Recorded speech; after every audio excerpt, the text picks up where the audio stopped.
미국 정보기관이 우리나라를 지금 불법 감청했다라는 겁니다. 대통령실은 미국과 협의하겠다라고 밝혔는데요. 대체 뭐가 도감청이 된 것이냐? 다음 기사 좀 같이 바로 보겠습니다. 한국이 미국의 포탄 수출을 고심을 하고 있다라는 내용이 유출된 이 미국 기밀 문건에 담겼습니다. 그동안 미국이 뭐 이것만 도감청했다고 볼 수 없는 거 아니냐라는 생각도 듭니다. 네, 그렇습니다. 사실 감청이라고 하지만 명백한 불법이고 도청이죠. 또 주권 침해 행위인데요.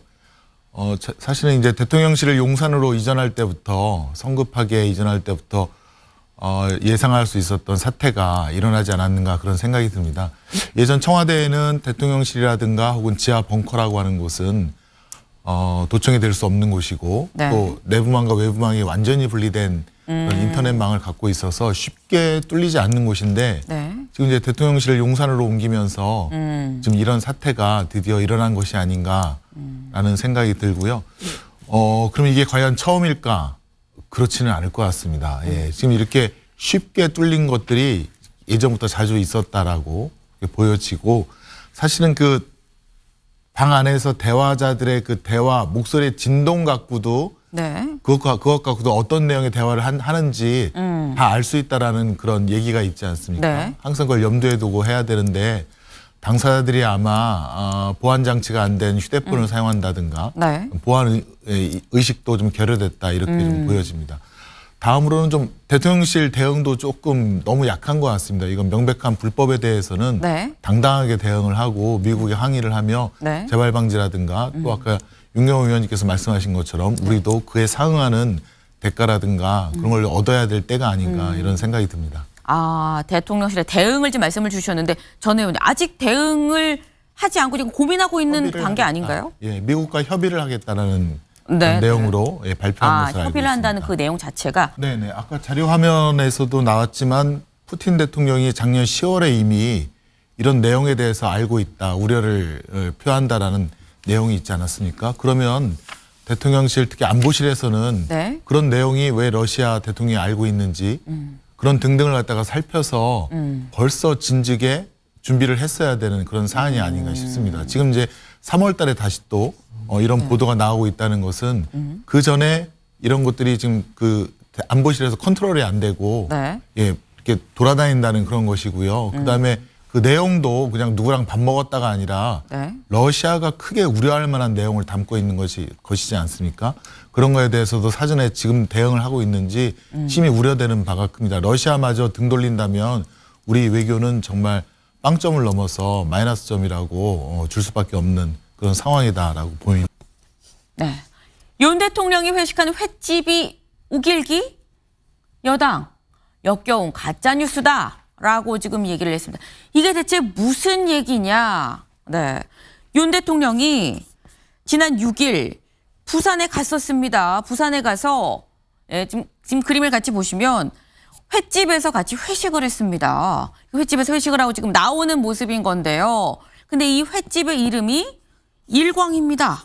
근데 그러다 보니까 지금 이 윤 대통령이 일광 우길기를 얘기를 하는 거 아니냐. 뭐 친일 식당에서 지금 뭐 밥을 먹은 거 아니냐. 뭐 이런 논란이 지금 계속 나오고 있는 건데 갑자기 이 얘기가 왜 나오는 거냐. 누가 이런 얘기를 했느냐. 야권 성향의 유튜브 채널이죠. 이 더탐사가 SNS 그리고 자신들의 유튜브에 이런 글을 올렸습니다. 같이 좀 볼까요?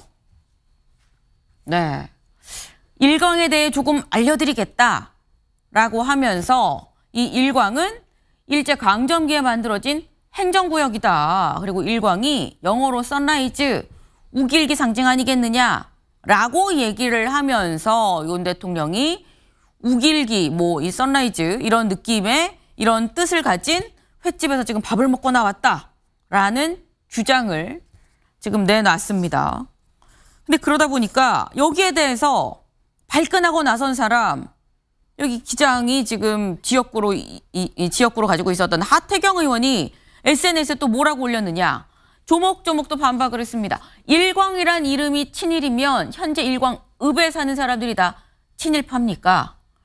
일광이란 지명은 일광산에서 유래한 거고 일제 강점기 때 나온 게 아니다. 조선시대 때부터 나왔던 지명이다. 라고 지금 하태경 의원이 지금 얘기를 했는데요. 김 의원님. 네네.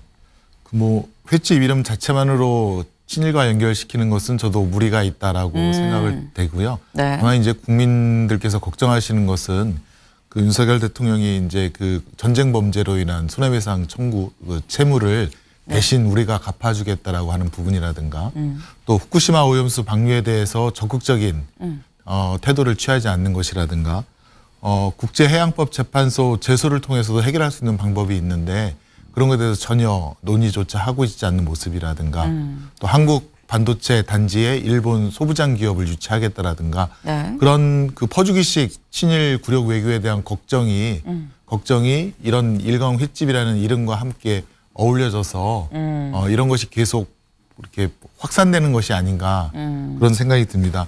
두 번째는 이제 국민의힘에서는 그 여야가 민생 협치의 상징적인 자리가 일광 횟집이었다라고 하는데 네. 저희로서는 사실 제1야당 대표라든가 야당 당 지도부를 1년 동안 만나주지도 않는 그 대통령께서 네. 민생 협치를 그 일광 횟집을 중심으로 얘기한다는 것도 너무 아쉽고요. 세 번째는 거기가 또 술자리와 연결이 돼서 네. 윤석열 대통령에 대한 그 술 이미지가 있지 않습니까? 그래서 과연 어떤 안건으로 어떤 회의를 했고 그렇기에 그 시간까지 있었는지에 대한 그런 공개가 하나도 안 되어 있습니다. 국민들께서는 이제 몰랐던 거죠. 그래서 어떤 내용으로 회의를 했길래 저 시간까지 술까지 먹으면서 있었는가. 그런 것도 대통령실이 공개할 수 있는 부분은 100% 공개해야 된다라고 생각이 듭니다. 네. 사실 근원적인 궁금증이 있습니다. 김승원 의원님. 더 탐사와 민주당은 어떤 관계라고 봐야 되는 걸까요? 공식적으로는 아무 관계가 아닙니다. 네. 예, 다만 더 탐사에서 취재한 내용 중에 민주당 의원들께서 같이 관심을 갖고 상임위에서 문제 제기를 한 적이 있었는데요. 네. 예, 그건 뭐 국민들께서도 궁금하실 수 있으리라 생각되는 부분들을 질문하는 것은 있습니다. 예, 뭐 그런 것은 있고요. 다만 이제 이번에 더 탐사 보도를 가짜 뉴스라고 이렇게 표현을 하셨는데 사실 가짜 뉴스의 폐해는 사실 어제 오늘 얘기는 아니라서 국민들에게 그 진실을 알리고 또 국민들에게 호도한 그러니까 왜곡된 정보를 전파하는 언론사에 대해서는 좀 그 예전에 언론중재법이라든가 그런 것도 다시 한번 그 체계를 갖춰 나가야 되지 않을까 그런 생각은 듭니다. 네. 김의겸 의원이 청담동 가짜 술자리 의혹을 제기할 때 이제 더 탐사와 협업했다 이 말을 해버렸어요. 국감장에서. 그렇기 때문에 아마 국민들께서는 뭐 이거는 외형은 어떤 뭐 아무런 관계가 아니지만 결국은 더 탐사와 민주당 굉장히 협업 관계다 가깝다 이것은 아마 아실 거라고 그렇게 생각을 하시는 국민들이 많을 거라고 생각합니다. 그 전주혜 의원님 지금 말씀은 또 가짜 뉴스인데요. 예, 김의겸 의원님과 혹시 네. 어떤 사안에 대해서 같이 공동 작업을 했을지 모르지만 네. 민주당과 공동 작업하거나 협업한 것은 전혀 없습니다. 전주혜 의원님 그건 가짜 뉴스라고 보시면 될 것 같습니다. 알겠습니다. 네. 저희가 이 횟집에서의 식사를 마치고 나오는 윤 대통령 그리고 다른 이 시도지사들 모습을 지금 같이 사진으로 지금 보여드리는데 근데 이 중에서 유독 또 한 사람이 논란이 되고 있습니다. 네. 이렇게 보게 되면 지금 윤 대통령도 있습니다만 여기 한동훈 법무부 장관이 왜 이 식사 자리에 참여한 거야? 라고 또 얘기하는 분들도 있어요. 한 장관이 또 워낙에 이른바 뭐 셀럽 아닌 셀럽이기 때문인지도 모르겠습니다만 한 장관은 여기 왜 간 거죠? 사실 이제 중앙지방협력회의에 관한 법률을 보면 네. 한 장관은 공식적인 참석 대상은 아닙니다. 참석 대상이 아니라서 시민단체에서 한 장관이 왜 참여했는지 그리고 그때 쓰였던 비용들이 어떤 근거에서 나온 건지에 대한 정보 공개 청구를 한 것은 타당하다고 보여지고요.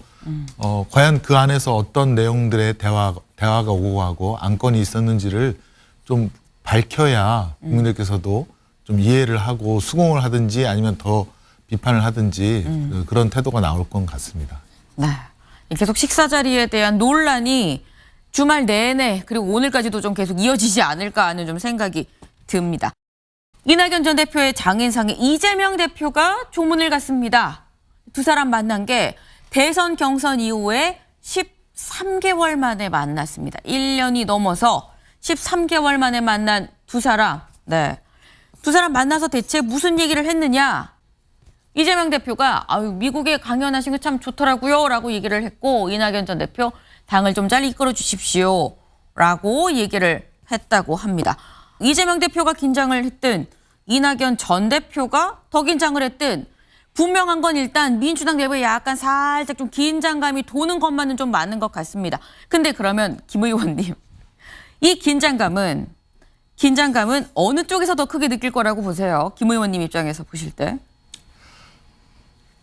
사실 민주당은 이미 시스템 공천이 그 자리를 잡은 것 같습니다. 그래서 시스템 공천. 네네. 그래서 일단은 국회의원들은 경선을 원칙으로 하고, 네. 그다음에 이재명 당대표가 힘을 쓸 수 있다고 여겨지는 부분이 그 하위 20% 국회의원들 선정하는 당무감사랑, 네. 그다음에 전략 공천을 할 수 있는 20%, 그 부분일 텐데, 이미 뭐 보도에 다 나왔지만 공천 TF도 거의 비이재명계가 다수 들어가서 지금 그 기준을 만들고 있고요. 네. 또 당무감사도 지난 작년, 재작년 그 기준과 거의 똑같은 기준으로 하겠다라고 아마 회의가 이렇게 가고 있는 것 같습니다. 그래서 기존과 같이 시스템 공천으로 공천을 결정하기 때문에 지역에서 경쟁을 해야지, 네. 중앙에서 계파를 만들어서 힘으로써 하는 것은 적절치 않다라고 보이는데, 현실은 제가 예상할 때는 아무래도 뭉치겠죠. 공천은 전쟁이고 죽느냐 살아남느냐의 문제니까, 네. 뭐 저희뿐만 아니라 국민의힘도 공천받기 위해서, 살아남기 위해서 아무튼 모든 수단 방법을 가리지 않고 일단은 애는 쓰지 않을까, 또 뭉치지 않을까, 그런 생각은 들긴 합니다. 그러면 요것만 하나 더 짧게 여쭤볼게요. 아까 윤경호 위원님 말씀 중에 본인의 계파 사람들의 어떤 공천을 말씀하시면서 본인 공천도 포함이 돼 있을지 모르겠습니다라고 말씀을 하셨거든요. 이낙연 전 대표 6월 말에 이제 귀국을 최종하죠. 들어와서 그 다음 행보는 어떻게 될 거라고 보세요? 글쎄, 워낙 그 정치인으로서 또 우리 민주당의 또 큰 자산이시기도 하시고, 네. 또 신중하시고 또 엄중한 행보를 보이셨는데, 지금 이병우 의원님이 말씀하신 거에 따르면 4월에 이제 남북 통일과 평화에 대한 책을 발간하고, 네. 6월에 독일 베를린 특강 후에 귀국하시고, 그 후에 정치 행보를 이어 나갈 듯 합니다. 아직 한 2달 정도 남았는데요. 그 안에 또 어떤 변화가 있을지는 한번 저도 지켜봐야 될 것 같습니다.